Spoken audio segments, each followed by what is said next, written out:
Okay, hey everybody. So I'm back again. This is going to be a video about what not to tell people about your experience and what to tell people about experience when trying to explain to them that you are a targeted individual.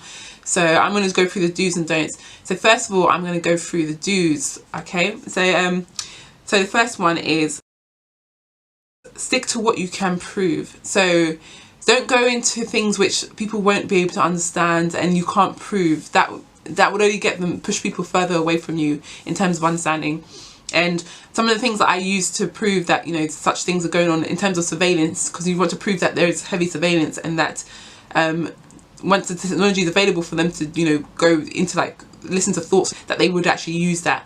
And the proof of that is phone hacking, for example. We all know that they listen to our phone calls, they listen to they track our emails, they listen to all our social media content. The device hacking, how the CIA, FBI, GCHQ, M15, M16 have been like hacking our Samsung devices, our Apple Macs and all those type of devices to look into, and they're able to do this, they're able to look into all of the things that we use our devices for. And spy recruitment, there has been 2 incidences. So there was two things that came on TV actually that helps to prove that they have been recruiting spies. So one of them was a program I watched, I think it was about a few months ago, and it was about how to become a spy. And what happened, they got a group of candidates who wanted to become spies, and they made them do a test, and then they made them do first a practical test where they wrote it down on a piece of paper. They did a test on paper, and then the second time they had to go and do a test out in public where were given targets and they were meant to follow them around. And now this is how I believe gang stalking is done. So, sorry, pardon me. So people who have been hired to follow people around, and they try to do it as discreetly as possible, but it's happening in our environment whether we like it or not. Sometimes it may not even be targeted at us, but there are people in our environment who are spies, who are either following other people around or following ourselves around on occasion. So then where else is there? And satellites as well. So those of you who know you're computing, you're probably at an advantage when it comes to explaining you know, what is happening at the moment with the technology.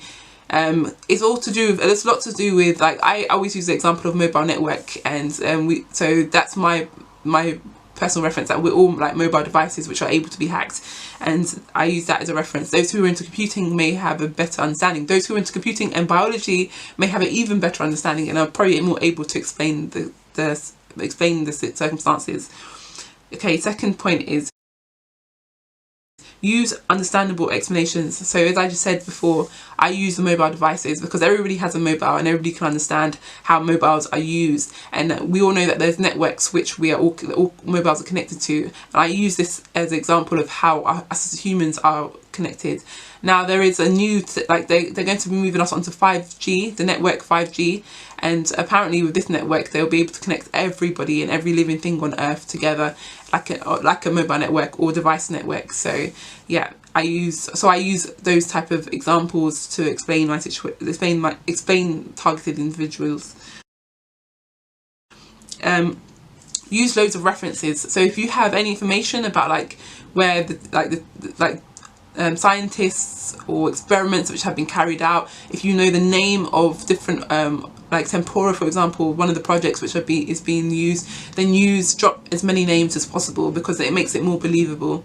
So just a point I want to come back to, there was a case which I think would be good for you guys to reference, and it's the case of Kathleen Watterson versus Aero, and she was able to go to court and get a restraining order against her neighbour who was using microwave technology against her. So the point that I make when I do reference this case is that if, you know, a layman, any random person can go and get technology and use it. He had a satellite pointed at her house and he was using that to harass her and torture her with microwave electricity or microwave weapons.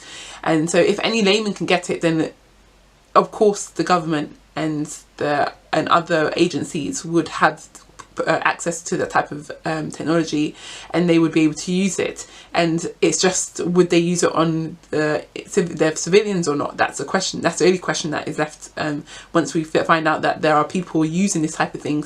So I don't know how neighbour was able to get the technology or use it, but it's very basic stuff. And so if any normal person can do it, then of course the government has it. Like, what kind of government would not have that type of technology or would not use that type of technology if they had it? Because it would be irresponsible for them to not be catering to the protection of their country from these type of weapons. So that her neighbour wasn't more advanced than the government. The government would be much more advanced than her neighbour would be.